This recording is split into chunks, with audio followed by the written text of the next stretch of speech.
Bangor University got involved with working in partnership with WRAP because we've been doing research work into textile exports. So we thought it would be a great idea to get the students, community and staff involved in this Love Your Clothes campaign. So the whole idea behind it is to try and get people to think about the clothes that they buy, so buy more smartly, buy durable clothes, think about things like capsule wardrobes, all of those kind of things.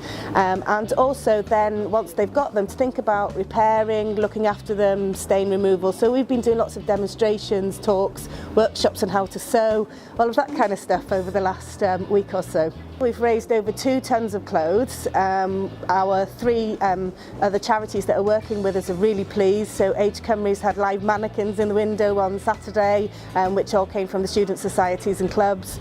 Everybody's really happy, all the community's coming in and really enjoying having this and thinking it's a great idea. So the feedback so far is 10 out of 10 for the shop, and they want one back in another 6 weeks, please. I'm not sure whether we can do that.